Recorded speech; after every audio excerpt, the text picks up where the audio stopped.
Tantor Audio, a division of Recorded Books, presents The Pioneer's Way, leading a trailblazing life that builds meaning for your family, your community, and you. By Jennifer Hayden Epperson. Narrated by Tavia Gilbert.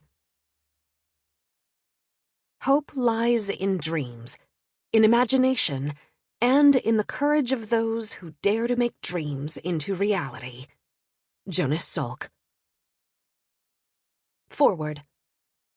Have you ever read a book that deeply moved you because you were discovering something profound and revealing about yourself? That was the result when I reached the end of Jennifer Epperson's book, The Pioneer's Way, leading a trailblazing life that builds meaning for your family, your community, and you. It brought more clarity to me as to why I do the things I do. Full disclosure, I am one of the pioneers in this book, and that wasn't always what marked my life. For the first 30 years of my career, I had employment in corporate America. My life was comfortable and full of family, friends, hobbies like hot air ballooning, and just about anything else I wanted. But in 2011, I stepped away from this life and moved my family to Mozambique, Africa. I saw a great need for which I had the skills to help make effective change. I founded and became the CEO of Sunshine Nut Company. I am proving out a business model designed to transform the lives of the poor, widowed, and orphaned of sub-Saharan Africa, using food factories as the engines for transformation.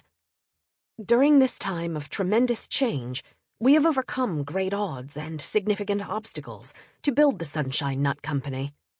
The task has been tough sometimes, but I now live with a mission toward my destiny. And I do not consider this work. I consider this life, a genuinely abundant life. What drew Jennifer to me was her discovery that our cashew brand was in the finest stores across the USA, which prompted her to investigate the story behind the brand.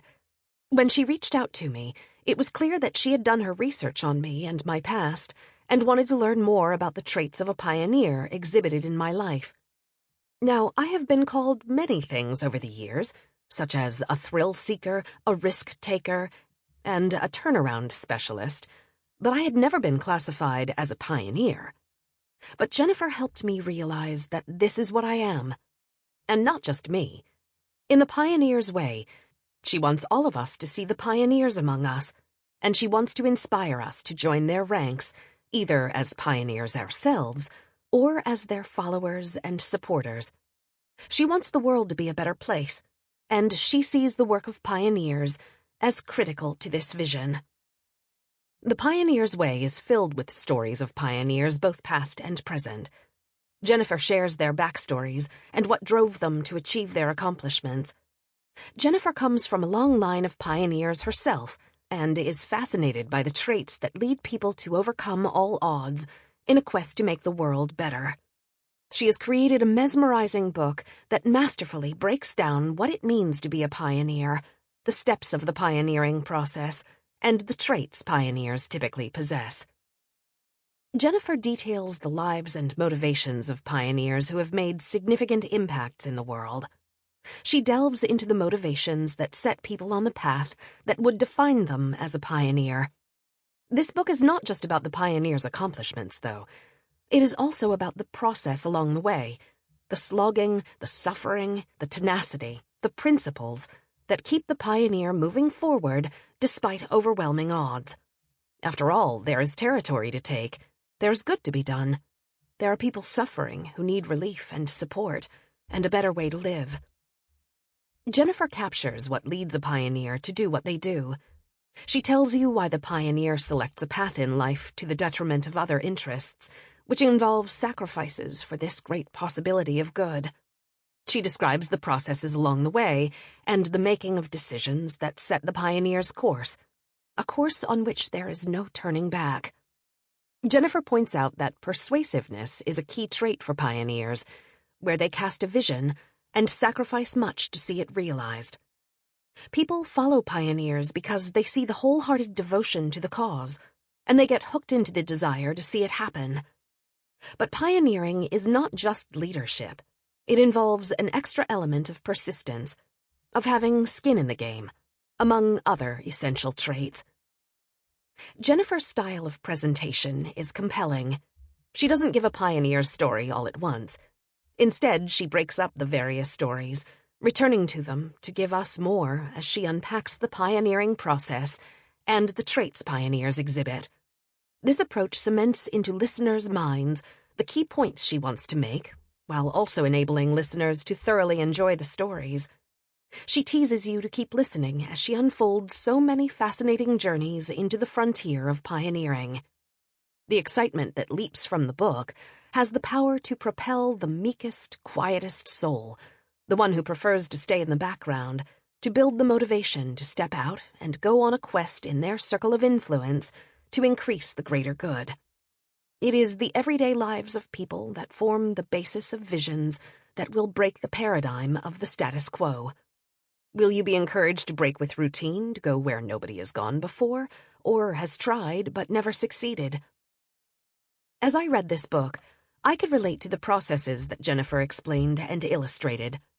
Her book was encouraging, refreshing, and validating. Being a pioneer can be a lonely journey, but the excitement of innovation against the boredom of the status quo keeps the pioneer on his or her path. The paths of pioneers lead to where the world becomes a better place. The book clarifies so much that every pioneer or would-be pioneer needs to understand.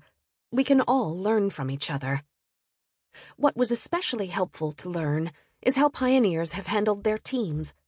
A common misconception is that pioneers are out there on their own on the bleeding edge of achievement. Jennifer documents that pioneers not only have teams, but also the traits of humbleness and service. Pioneers roll up their sleeves and lead their teams by example. They never ask of others what they are unwilling to give themselves. They don't stand back and watch. They dig in, sharing the trenches with those who have agreed to dig with them. Reading The Pioneer's Way was healthy for my soul, as I am right in the middle of the fight to overcome the obstacles preventing people from flourishing in life. I started the book worn down by the grind of the pursuit. I finished the book full of new energy and vigor. Jennifer states that living in the not yet, or with hope, as some might say it, is not for the feeble-hearted. Having said that, those with the strong traits described in this book need a word to bolster their courage, as well as an acknowledgement of the hardships they experience. The front of our Sunshine Nut cashew bags highlights our company's motto, "Hope never tasted so good." My hope in my pioneering vision is for millions of people to come out of poverty. My hope is for people to flourish in life. Many of the pioneers in this book had similar convictions. What is a conviction in your life? What burning desire do you have that could be the answer to helping people? This book can help you realize that you too have a pioneer spirit in you. My 3 children have joined me in my pioneering journey, and I will ask them to read Jennifer's book to inspire and inform them of the pioneer's way. We can learn much from the past in order to do great good for the future. The reward is beyond the monetary. My wife gave up everything to be at my side, and she now runs the philanthropic arm of our company. As a family who owns 100% of Sunshine Nut Company, we have pledged 90% of our profits to be donated back to the goal of helping those less fortunate break the bonds of poverty. We are all involved in the day-to-day transformation of these people, to give them hope and opportunity. We have a long way to go to realize the fullness of our vision, but true to the aspect Jennifer outlines in her book, the pioneer never accepts failure. We learn from our mistakes and continue moving forward toward the goal. Jennifer documents the less glorious aspects of being a pioneer, such as the pain, the suffering, and the many things we go without.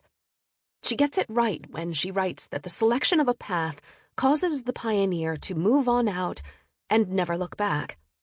Regret is not an option, because the prospect of achieving the vision far outweighs the comfort of the status quo left behind. Do you consider yourself an explorer, a game changer, a warrior, a champion, a conqueror, a visionary? Then listen to this book. As you listen through it, You will either see these traits in yourself, or you will see them in others. You will be encouraged to persevere, or you will be in a position to encourage those who are on the quest for adventure in their uncharted territories to make discoveries that will benefit all of us. No matter where you are in life and what type of individual you are, this book has something for you. When you are done listening to it, I will meet you on the road to destiny as you discover the ability to pioneer your way to a better world. I wish you a journey filled with fascination. May you be filled with the wisdom to persevere through to your own goal, to the vision that keeps you awake at night, to the situation that needs addressed in order to bring a better life to those who need it. Don Larson, founder and CEO, Sunshine Nut Company, Mozambique, Africa. 1. Wanted. New pioneers for new frontiers. Lizzie, stay away from that bubbler! My mother recalled her own father bellowing at her to step back from the water fountain when she was a child. His voice caused her to recoil, which was exactly the effect he wanted to impress upon her. A child born at the tail end of the silent generation, 1925 to 1945, Mom never forgot her father's dread of public drinking outlets. There was a time in the not-too-distant past when a thirsty soul avoided public drinking fountains like the plague. This was because there actually was an active plague, believed to be transmitted through water. The terror it caused has largely been forgotten, as the memory of it has sunk into the lengthening shadows of history. However, those who lived through it, like my own parents, have not and cannot forget its impact. My grandfather wasn't alone in his apprehension. Millions of other parents had the same grave concern as the ghostly poliomyelitis disease swept across the world. Known more simply as polio, it was at the height of its outbreak when Mom was a child in the early 1950s. By then, its paralyzing fingers had touched many children her age. With their central nervous system compromised, some polio patients were placed in a tank respirator, known as the iron lung, to enable them to continue breathing if too many chest muscles had been paralyzed. The disease permanently crippled others, as muscles warped and growing limbs contorted. Posters with children standing with the assistance of crutches and braces proliferated, many of these requesting financial help to invest in beating the disease. The mysterious nature of polio added to the panic. Swimming pools were avoided, and other public activities were curtailed or abandoned altogether. Children were encouraged to avoid overexertion or becoming chilled, and to stay clean. People still enjoyed a highly anticipated movie at the theater, but they viewed it at their own risk, and were warned not to sit too closely to a person they didn't know. Life changed as the public did their best to avoid the silent predator, yet they still remained unsure that any of their efforts might ward off the unwelcome interloper. The polio pandemic mobilized a global army of medical personnel to treat polio victims, as well as medical researchers to help find a cure. It was estimated that up to 15,000 people per year fell victim to polio in the United States alone. With every sweep of the clock's hands and turn of the calendar's page, more and more people were infected. Who could put a stop to it? A terrified public hoped and waited. Among the researchers joining the battle was Jonas Salk. Believing that a safe, effective remedy could come from an inactive virus, Dr. Salk initially administered his vaccine to himself, his family, and his lab scientist. None of these initial volunteers fell prey to the virus. In fact, they all developed antibodies to ward off the disease. Next in line to receive the vaccine were the polio pioneers, children who would be part of a historic test in the war on the disease. In 1954, national testing began on 1 million children ages 6 to 9. On April 12, 1955, the results were announced. The vaccine was safe and effective. In the 2 years before the vaccine was widely available, the average number of polio cases in the U.S. was more than 45,000. By 1962, that number had dropped to 910. With the success of the vaccine, Jonas Salk was hailed a miracle worker. His altruistic nature kept him from patenting his discovery. Rather, he immediately facilitated its global distribution without personal financial benefit. On April 22, 1955, just 10 days after the announcement that the vaccine had been a success, Salk stood in the Rose Garden at the White House with President Eisenhower. The president paused after reading a commendation in his honor. Then he added these heartfelt remarks.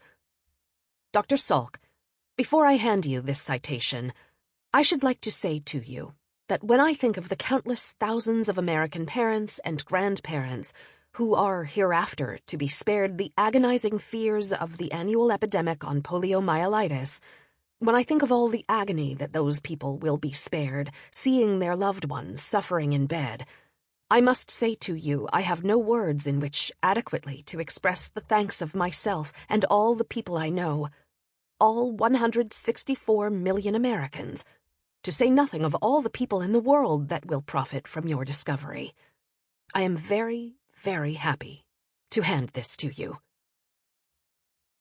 Even just 1 year after Jonas Salk's pioneering efforts, his vaccine continued to free people from the crippling effects of polio and the public paralysis that accompanied the fear of the disease, all to the great relief of the world. A popular science fiction television show released in the mid-1960s opens with the declaration that space is the final frontier.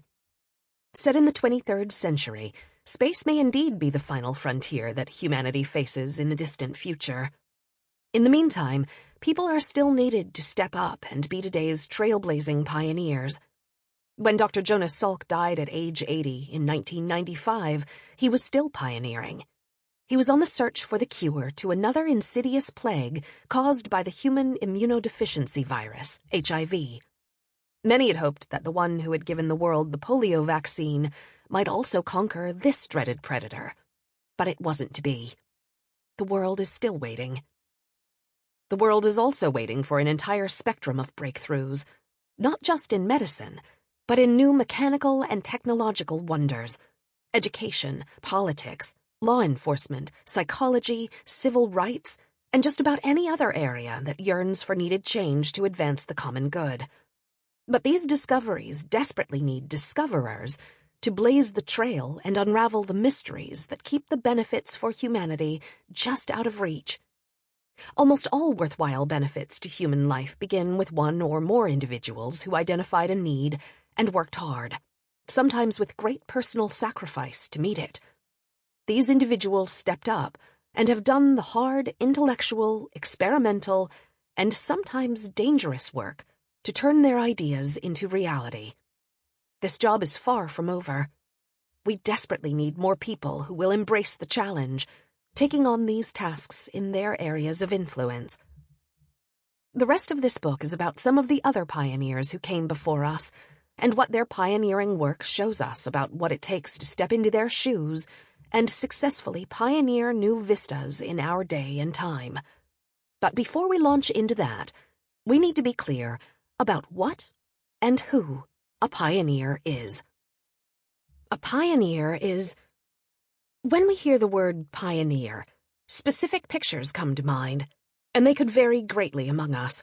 In the realm of science, we might think of a researcher whose indefatigable persistence yielded an advancement in medicine previously never achieved, such as the cure for leprosy, a disease feared by people for centuries. Or we might think of a human being who boldly entered a place for the very first time, such as astronaut Neil Armstrong, the first person on the moon, or James Cameron, who piloted the submersible Deep-Sea Challenger into the lowest point of the Earth on March 26, 2012. A history class might bring to mind the masses of people in the United States who left an East Coast life with dreams of greater freedom and prosperity in a new, prairied context. Still others might call up the present trend of some who are making the leap to live off the grid, while others among us may imagine Dr. Ben Carson, who, against the backdrop of a challenging childhood, emerged a surgeon and figured out how to successfully perform the first separation of twins conjoined at the back of their heads. As a group, pioneers were men and women who ventured into uncharted lands to discover what was there and to carve out new lives. As individuals, however, pioneers are still among us. They come from diverse cultures and languages and span the entire range of human skin tone. Their lifestyles and choices vary, as do their perspectives and practices. Yet when we think about them as a whole, there seems to be something rare about them, some uncommon ingredient that sets them apart. And when we stand back and view their achievements, we are struck with wonder. How did she build that? How did he think to solve that problem in that way? Why did they risk their lives to go to that place? Part of our amazement is in knowing that to be named a pioneer is to be bestowed an honor. After all, pioneers are individuals or groups who seized the opportunity to be first at something, and succeeded. We seem to intuitively understand that to be a pioneer is to be, in some way, different from the rest of us. And this difference is a good and welcomed thing, a difference that ends up benefiting us all. Our fascination with pioneers. In 1975, the United States was on the verge of celebrating 200 years of life, liberty, and the pursuit of happiness. It seems everyone was busy planning celebrations, unfurling flags, and cooking up campaigns to get Americans into the spirit of '76. John F. Horgan Elementary School in West Warwick, Rhode Island, was no different in its desire to join the National Party. Basketball blackboards in the gym were repainted in red, white, and blue. Bookmarks listing the U.S. presidents along with the school name were distributed, and the powers that be decided that the school needed a mascot. The final mascot choice turned out to be a pioneer. Longtime art instructor Peggy Ramseer was pressed into service to transform the concept into a visual reality. Mrs. Ramseer, as we students knew her, got to work designing the character that would soon adorn school bulletin boards, t-shirts, and sweatshirts. I even wore one of the sweatshirts in navy blue for my 5th grade class picture. She wisely depicted the new icon as a child, marching happily with determination to somewhere. Westward, perhaps? We were in West Warwick, after all. But really, who knew exactly where that coonskin-hatted, grinning child was going, or what discoveries would be uncovered on the way? It was enough that the pioneering youngster was on a quest, and was happy about it. It was an apt and inspirational symbol for all of us students who were just beginning our own life's journey. Technically, in name only, I suppose, that is when I, along with the rest of my classmates, became pioneers, though we had not pioneered anything on our own yet. We were in process, learning the historical whos, whats, whys, and whens that would eventually lead to doing. And perhaps some of that doing might lead to pioneering. There were, however, a myriad of pioneering efforts that stimulated the culture during this particular period in the 1960s and 1970s. My mother shared with me that she had stood me in front of the television for the live broadcast of astronaut Neil Armstrong's first step on the moon. For the life of me, I don't remember it, but I appreciate her desire for me to witness that giant leap for mankind as it happened, even as I was taking the first small steps of my own. I have relived blurry images of the astronauts descending to the surface of the moon through video archives. I also recall the hours I spent mesmerized by Star Trek reruns several years later.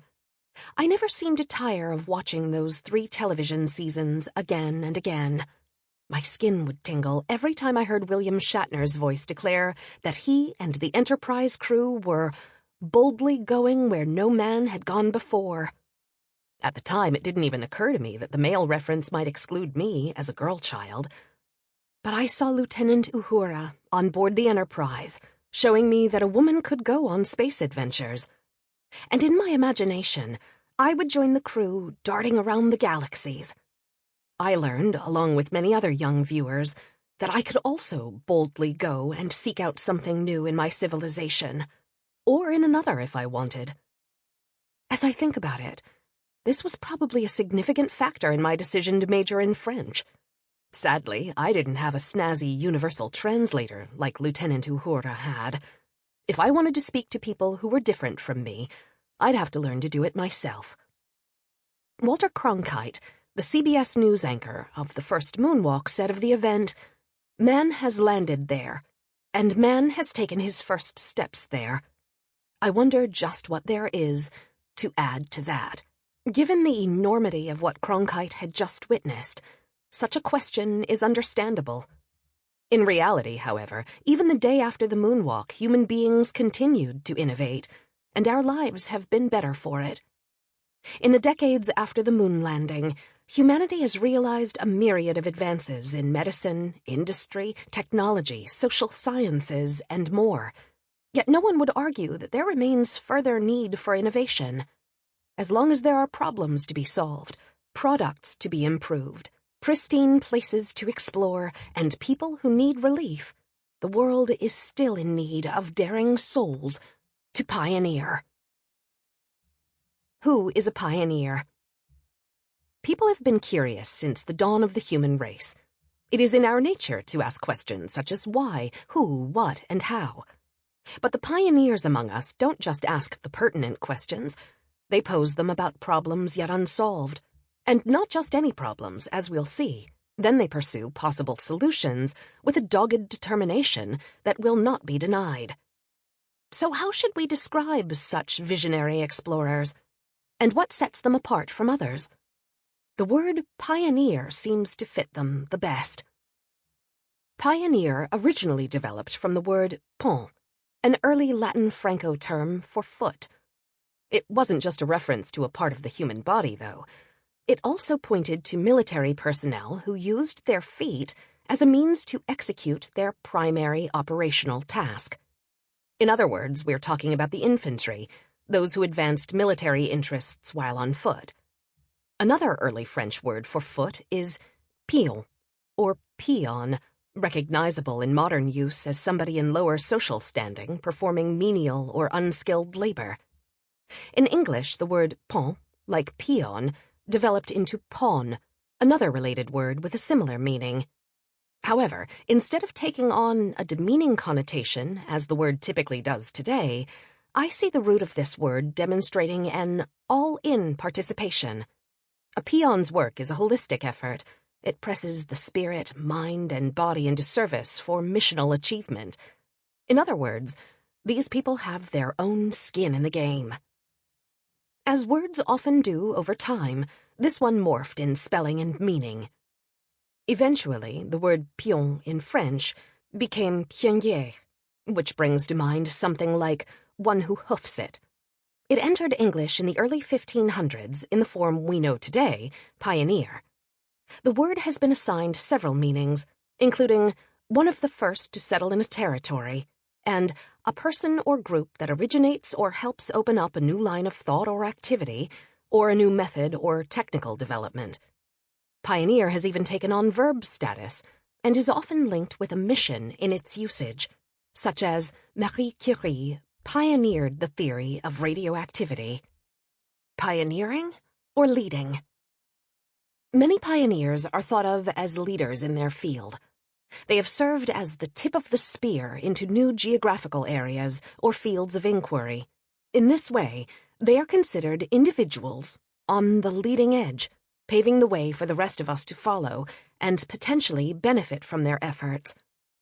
But are leaders and pioneers interchangeable in their purpose? Do they possess qualities that are similar, or are they divergent in significant ways? Do leaders and pioneers accomplish their objectives through similar procedures? Is every leader a pioneer and every pioneer a leader? Can just anyone be a pioneer?